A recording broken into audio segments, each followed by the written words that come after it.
Je parlais dans mon talk d'un singe qui paye ses impôts, quoi.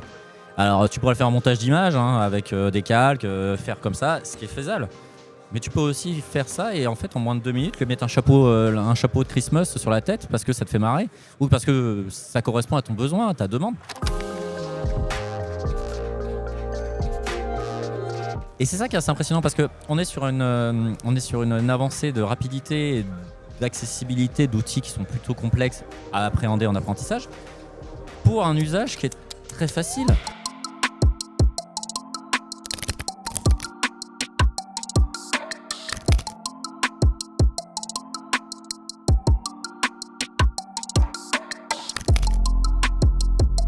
On est avec Olivier Mertens en direct du DFS Nantes.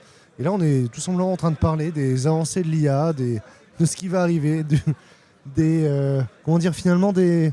Ouais, c'est ça. En vrai, c'est les dernières avancées. C'est le sujet, c'est le thème. Je pense que c'est une évolution. L'avancée est plutôt sur la capacité de rendu. On passe d'un modèle qui était mature d'un point de vue architecture, mais pas d'un point de vue rendu. Et en fait, au fur et à mesure de l'apprentissage et finalement de la capacité d'apprentissage au long terme, ils sont réussis à finalement faire des choses viables pour nous, comme un des mortels. Ouais. Parce que d'un point de vue machine, c'est toujours viable. Nous, on lui dit ce qu'il faut faire et lui, il répond très clairement. Et grâce à ça, on peut... Et d'ailleurs, c'était la présentation du talk, en fait.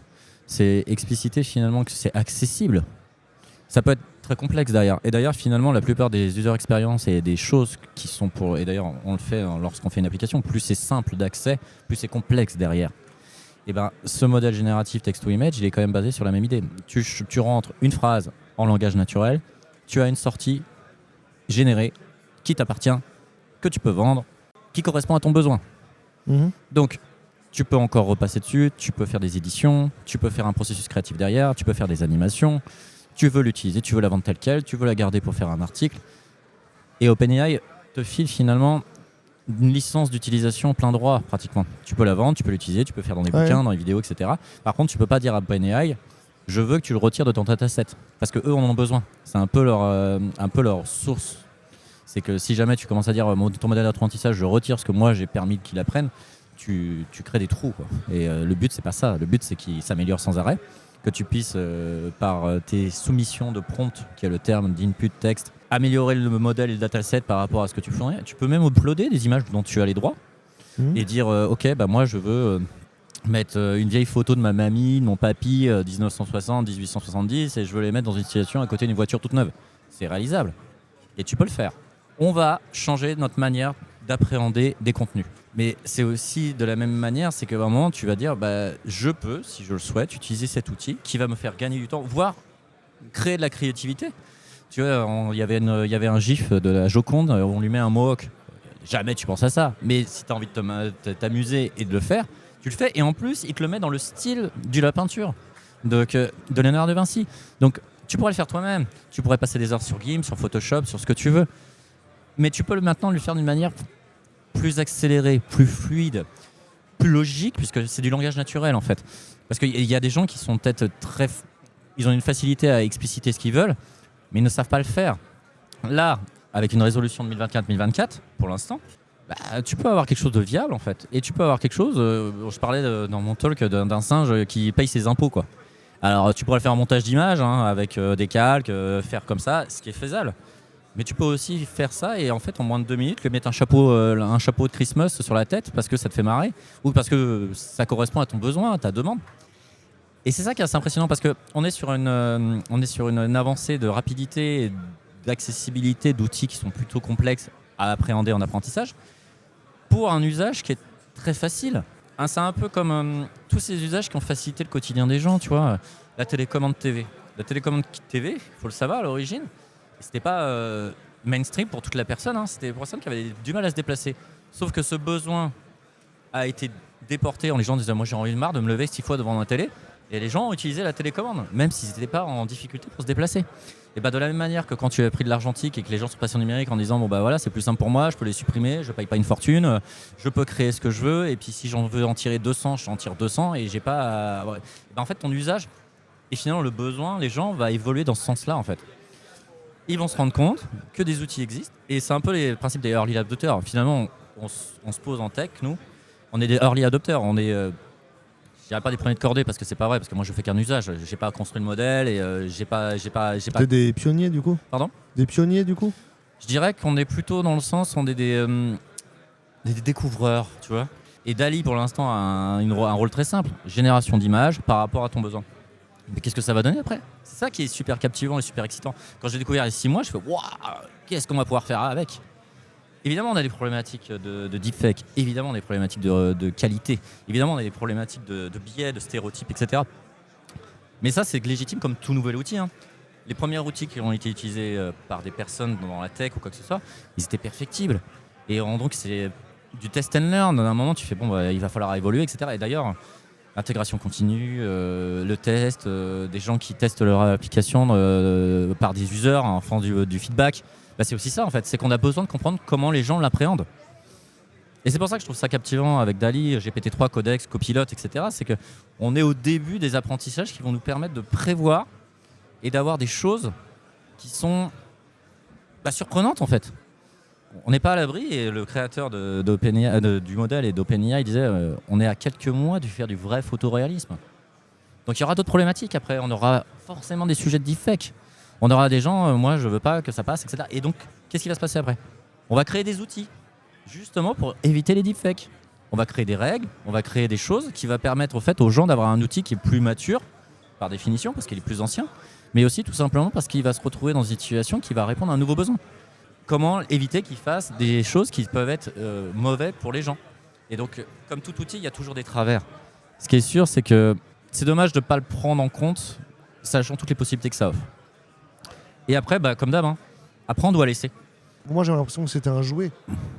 Alors, tu peux le prendre, et c'est ça qui est intéressant, c'est que tu peux jouer avec. Hein. Et d'ailleurs, même limite, autant s'amuser avec un outil qui permet de faire des choses intéressantes et fun.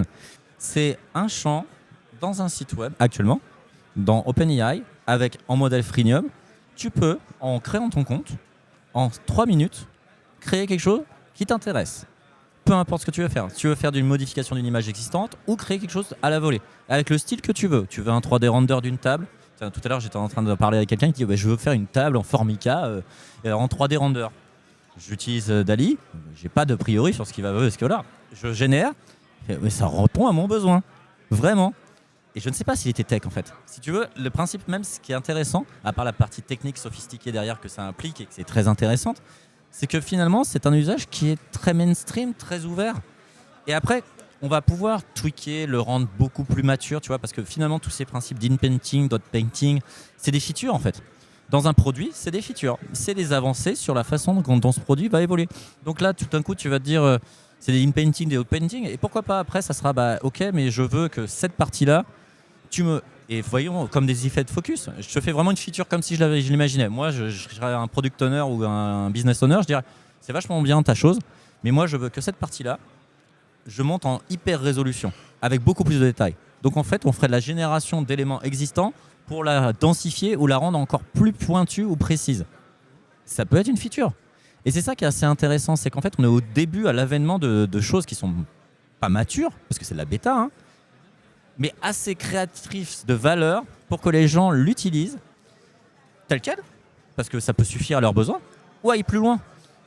Qui me dit dans 6 mois qu'on ne va pas l'utiliser dans des produits ou dans des services chez Azure en disant ok, maintenant, pour les développeurs, on a un appel API qui permet, avec ces paramètres-là, de générer ce que j'ai envie, avec ce dataset-là, un peu comme le fait le Codex avec GPT-3, etc. Tu choisis tes choses et en fait, tu génères soit un texte, soit ce que tu veux. Et pour l'instant, c'est un playground.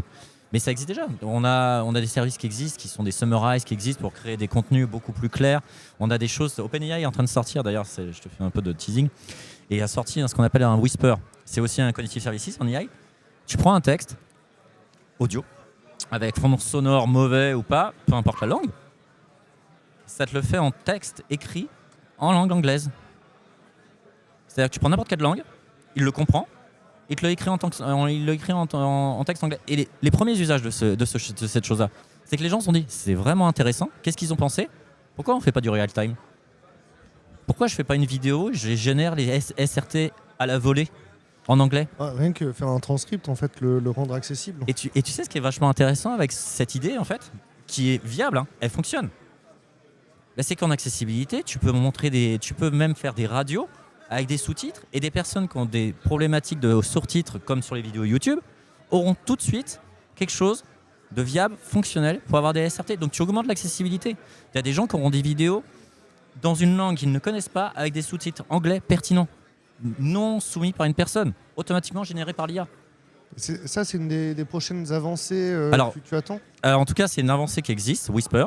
Et le blog a été, etc. Mais en fait, je te parle d'usage. DALL-E répond à un usage de photos. Et je l'ai montré sur Meta. Meta est en train de faire une présentation. Ils ont dit, bon, nous, on est en train d'essayer de faire carrément des vidéos. C'est plus du text to image, c'est du text to vidéo. Et comme une vidéo, c'est un ensemble de photos qui se suivent, bah, tu peux faire des vidéos à partir d'un texte, en fait. Mhm.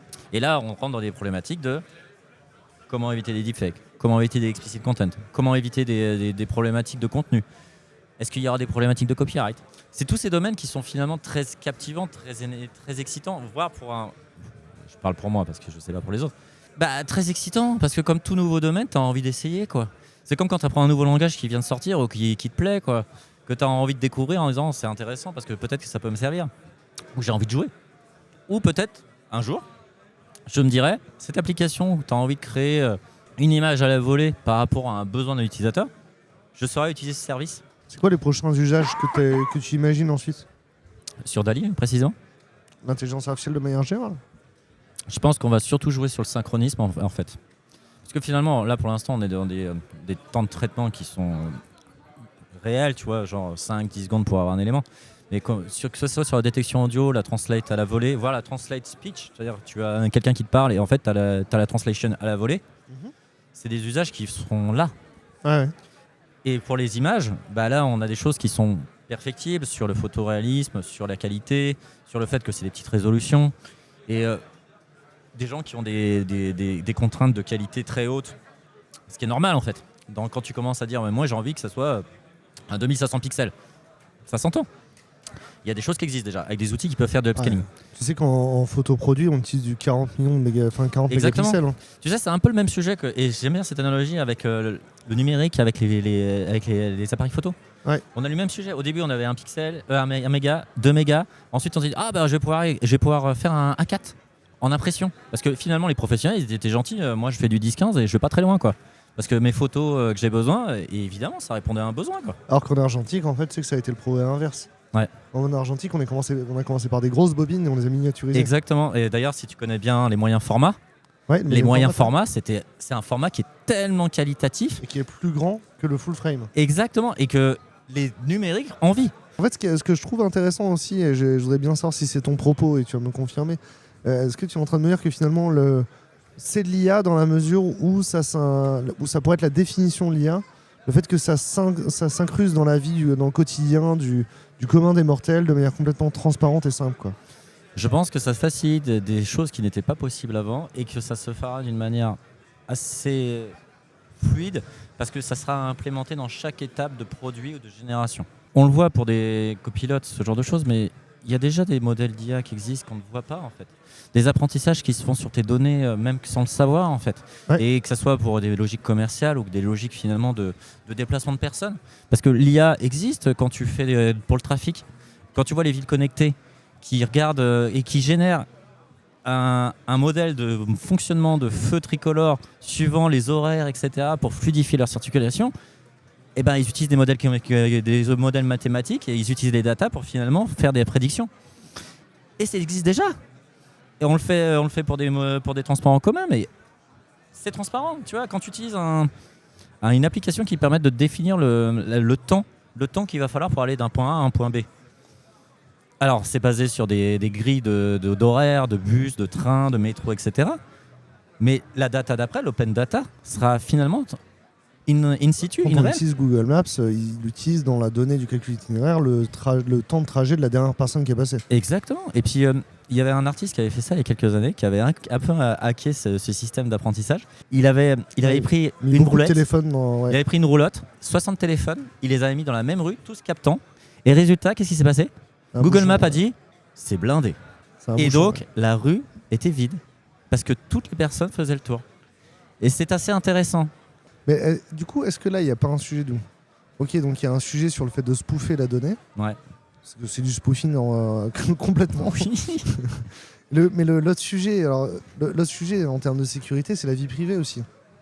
C'est est-ce que toutes les données méritent de servir à entraîner des choses parce que autant moi, ok, j'ai consenti à ce que ma position elle soit partagée à Google, tu vois. Autant la majorité des gens qui utilisent Google Maps se rendent pas forcément compte de ce à quoi ils consentent, quoi. Je pense que le sujet, c'est plutôt l'awareness dans ce sens-là. Il faut que les gens sachent ce que ça implique d'utiliser une application, qu'ils comprennent que ne pas lire ou ne pas comprendre ou n'avoir pas d'explication sur la réalité de ce qu'ils partagent est une problématique. Et donc, nous, en tant que tech et en tant que personnes qui vont un peu plus loin sur ces éléments-là, on a aussi une charge de bon sens en explicitant voilà pourquoi vous êtes là. Alors évidemment, tu vas avoir des gens ça va pas y intéresser du tout et qui va dire moi ça me va très bien et très bien. Mais des gens qui auront peut-être beaucoup plus de sensibilité sur ce sujet diront mais moi justement qu'est-ce que tu me préconises comme possibilité. Et c'est là que finalement l'usage et la volonté des gens elle est respectée parce qu'ils connaissent ce qui implique leur choix. Et ça c'est important parce que ce soit en IA, en données, en consentement, que ce soit sur une newsletter ou n'importe quoi ou un GDPR, et tu dois choisir en conscience en fait. Et tant mieux si tu comprends ce que tu fais, mais il y a des gens qui récupèrent la donnée sans te prévenir, etc. Et là il y a aussi un point de vue dev. En tant que dev, on a une responsabilité en tant que professionnel de la technique. On a une responsabilité sur le fait qu'on doit prévenir le client ou même soi en tant que développeur. Dire ok ça respecte pas les bonnes pratiques, etc., etc. Même avant de le mettre à disposition quoi.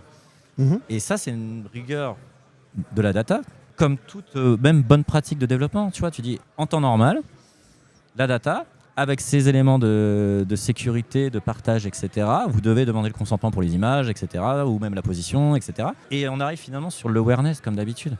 Les gens, enfin les personnes qui sont en charge de ces développements ou de ces apprentissages, et d'ailleurs maintenant il faut beaucoup plus attention. C'est ça qui est important. Il faut dire qu'il y a une évolution sur ces pratiques. Quand je vois les biais, les stéréotypes, les apprentissages, les datasets qui sont nettoyés de choses explicites, de choses violentes, des biais racistes, etc., il y a une prise de conscience. Et là, je vois la différence par rapport à il y a quelques années où finalement on ne savait pas ce qui se passait, quoi. Sur un sujet similaire, aujourd'hui, quand on voit la robotique, il y a quand même... la robotique, elle est vachement biaisée. Les modèles, c'est toujours des femmes hyper gentilles, j'ai presque envie de dire soumises, quoi. Parce que il y a un biais énorme dans la conception de la robotique et je me demande comment s'organise la gouvernance là-dessus, comment les experts, les scientifiques, les techniciens, les ingénieurs arrivent à créer un consensus pour pas faire en sorte que la technologie elle soit néfaste pour la société, tu vois. Alors, n'étant pas assez pointu sur le sujet, je te dirais non mais vraiment c'est l'éthique et les comités d'organisation, je pense. Est-ce que ça existe? Oui. Est-ce que c'est dans le cas partout? Non. Et j'entends vraiment parce que je sais que c'est un sujet qui est évidemment hyper important et qu'on a besoin que ça se fasse. Et ben c'est impulser aussi le changement en fait. C'est de dire si tu travailles avec cette société ou si tu utilises leurs services, faut poser la question en fait. Dire comment faites-vous ça? Stratégiquement, commercialement, qu'est-ce qui se passe derrière? Est-ce qu'ils vont le faire et pas le faire? Et si tu es juste client, tu peux influer sur le fait que la demande, elle vient par toi en fait. Si tu ne dis rien et qu'ils prennent des hypothèses, ils vont peut-être le faire d'une manière très éthique, et tant mieux. Et s'ils sont encore plus transparents, c'est d'autant plus simple. Parce que toi, tu vas pouvoir te dire, ok, je choisis en conscience parce qu'ils m'ont dit ça, et je remplis la guideline de mes valeurs et de mon éthique, et ça me convient.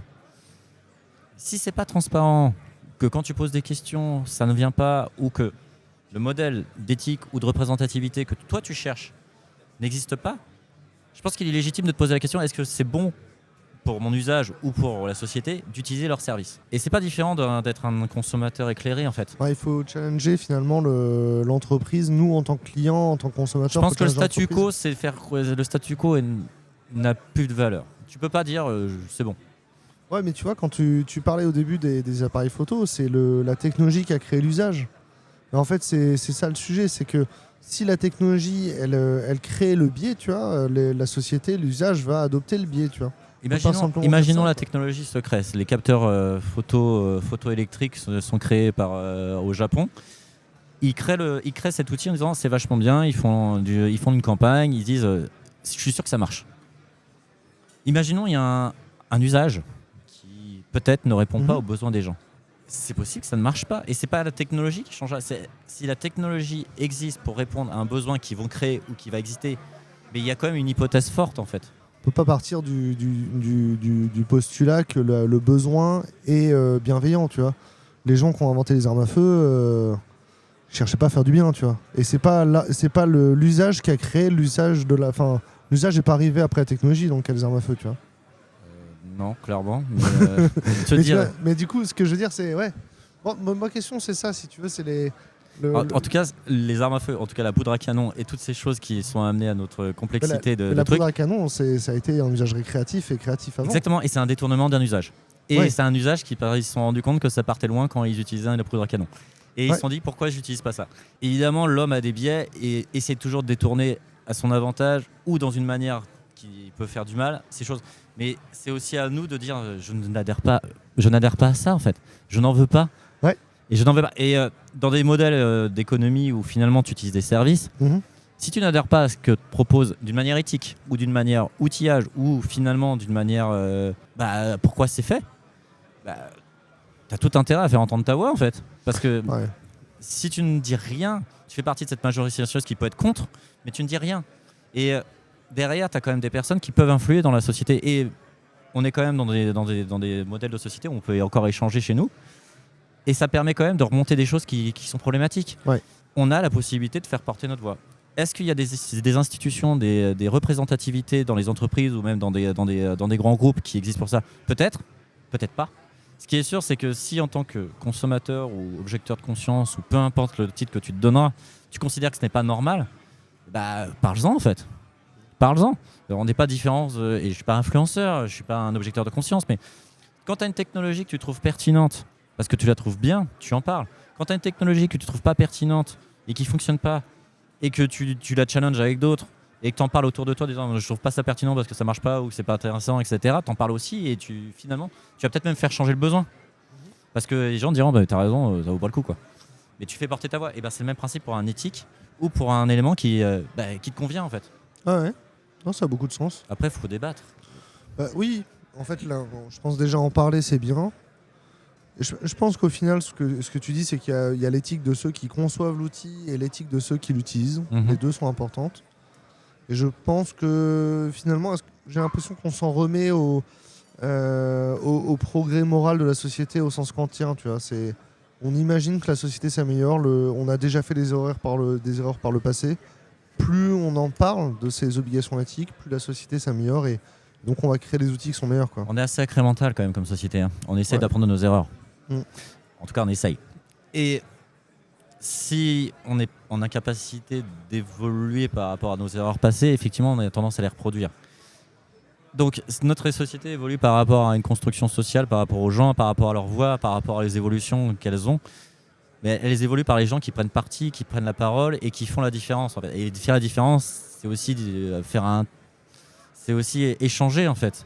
C'est pas manifester ou quoi que ce soit. Et donc, si un outil te convient pas et tu le trouves pas éthique, tu peux aussi faire un article explicitant pourquoi c'est pas éthique.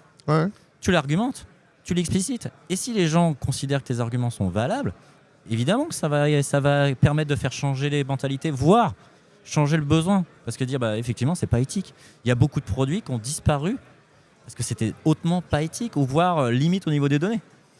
Et ça a évolué parce qu'il y a une prise de conscience et qu'il y a eu des premiers de cordée ou des gens qui ont fait un deep dive explicitant ça. Est-ce que l'outil est mauvais en soi ? Non. L'usage qui peut être fait peut être détourné. Et c'est là qu'il faut faire attention. Est-ce que le transhumanisme... Alors là, on est rentré dans le dur là. Ah ouais, clairement. Qu'est-ce que ça te pense à quoi tu penses quand tu vois des gens du coup qui... quand on parle des puces Neuralink d'Elon Musk, quand on voit des gens qui se mettent des puces RFID dans la main, quand on voit des gens qui ont un handicap, qui ont un membre en moins et qui ont fait une prothèse intelligente. Alors je parle pour moi. Est-ce qu'on a des... Ouais, on parle. Je parle pour moi. Je pense que faire évoluer son corps pour l'augmenter, ça peut être dangereux. Ça peut être dangereux éthiquement, ça peut être dangereux sur l'évolution de l'homme en tant que tel. Et surtout, ça peut être dangereux sur le fait que si ça ne répond pas à une disability, enfin à une déficience ou à un handicap, etc., on va rentrer dans de l'improvement de corps. Donc là, Est-ce qu'on a peur d'une course à l'armement? on a peur surtout que les gens commencent à couper des membres et pour mettre des choses bioniques pour garder en force.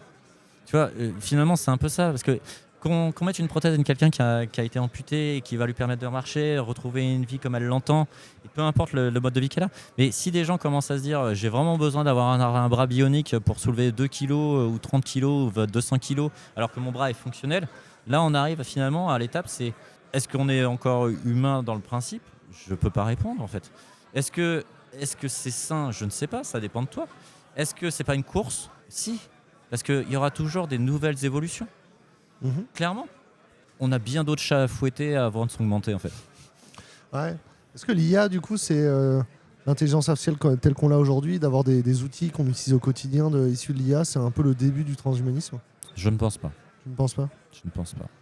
Parce que entre utiliser Google Maps pour se diriger dans la ville, tu vois, alors que vraiment il y a 10 ans on faisait 100, tu vois, aujourd'hui on ne sait plus faire 100, tu vois. Et faire ajouter quelque chose, s'augmenter, tu vois, on est déjà finalement avec quelque chose qui est en train de nous augmenter aujourd'hui, l'informatique augmente notre réalité. Je pense que si l'outil, tu ne peux pas le couper, ouais, pour un besoin vital, hein, ouais, parce que c'est de l'usage, hein, tu pourras te retrouver hein, si tu coupes un... Ça sera compliqué, hein. Tu ressortiras ta carte papier, tu demanderas aux gens, tu parleras, peut-être même que tu créeras du lien. Si l'outil, tu peux pas le couper, ça veut dire que c'est plus un outil en fait. Ouais. Donc il y a un point de non-retour à pas passer. Bah, si tu es dépendant des machines, parce que c'est ça en fait, ouais. Si tu es dépendant d'une machine, est-ce que c'est toujours toi qui les dirige? Ah, je comprends. C'est le plot de Matrix. Hein. Et c'est pas philosophique et je pourrais pas dire j'ai raison, j'ai tort. Et finalement, et comme je le dis, hein, c'est ouvert à débat. Hein. Ouais. Moi, je serais ravi d'échanger sans rentrer dans les débats. Je sais même pas si un jour je me mettrais une RFID dans la main ou quoi que ce soit. Mais le sujet, c'est est-ce que c'est obligatoire?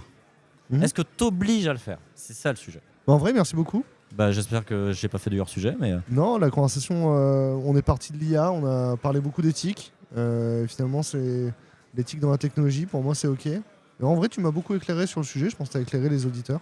J'imagine que ça va ouvrir des débats parce que c'est toujours compliqué ce genre de sujet. Mais si finalement, et finalement, je suis peut-être pas le plus légitime. Et ça, tu vois, c'est comme je disais, un point de vue personnel. Est-ce que je suis documenté? Non, pas vraiment. Et c'est ça qui est finalement très pertinent. Tu vas peut-être me sortir plein de références philosophiques et je te vais dire, j'entends, mais pour moi, je ne comprends pas plus que ça, quoi. Mais ce qui est intéressant, c'est que comme tu dis, en vrai, l'éthique, c'est avant tout qu'il y ait une conversation et que tout le monde soit à l'aise et qu'il y ait un débat. Je pense qu'aujourd'hui, on a fait une belle contribution à ce débat-là. Bah, j'espère que ça peut aider les gens à en parler, en fait. C'est ça le principal. Du coup, dans la section commentaires sur YouTube, n'hésitez pas à continuer le débat, à continuer la conversation. Bien sûr, un débat bienveillant et constructif. Hein, les arguments ad hominem ou ad hitlerium seront censurés. Seront modérés. On reste sur une zone de conversation modérée sur Wheel of Death. Et bah tant mieux, parce qu'en plus, si on arrive à se parler en étant respectueux, c'est comme ça qu'on arrive à avoir un argumentaire sain. Et effectivement, en fait, il faut protéger cet espace de conversation, sinon on n'a pas ce débat. Sinon, on n'a pas ce débat et la société ne progresse pas moralement et éthiquement. Donc, débattez en commentaire. Est-ce qu'on peut te suivre sur les réseaux, Olivier ? Alors oui, effectivement, si vous le souhaitez, je suis trouvable sur GitHub et puis sur Twitter, le réseau social qui n'arrête pas de tweeter. Et Xam1311, donc c'est Max à l'envers 1311 et GitHub Olive Mertens. Et si vous êtes intéressé par le Dev Relation à Microsoft, c'est devrelfr@microsoft.com. Super cool. Pensez à vous abonner, pensez à activer la cloche pour avoir les prochaines vidéos qui ont été enregistrées au DevFest Nantes. Et merci beaucoup pour votre attention. Merci beaucoup Damien. C'était cool.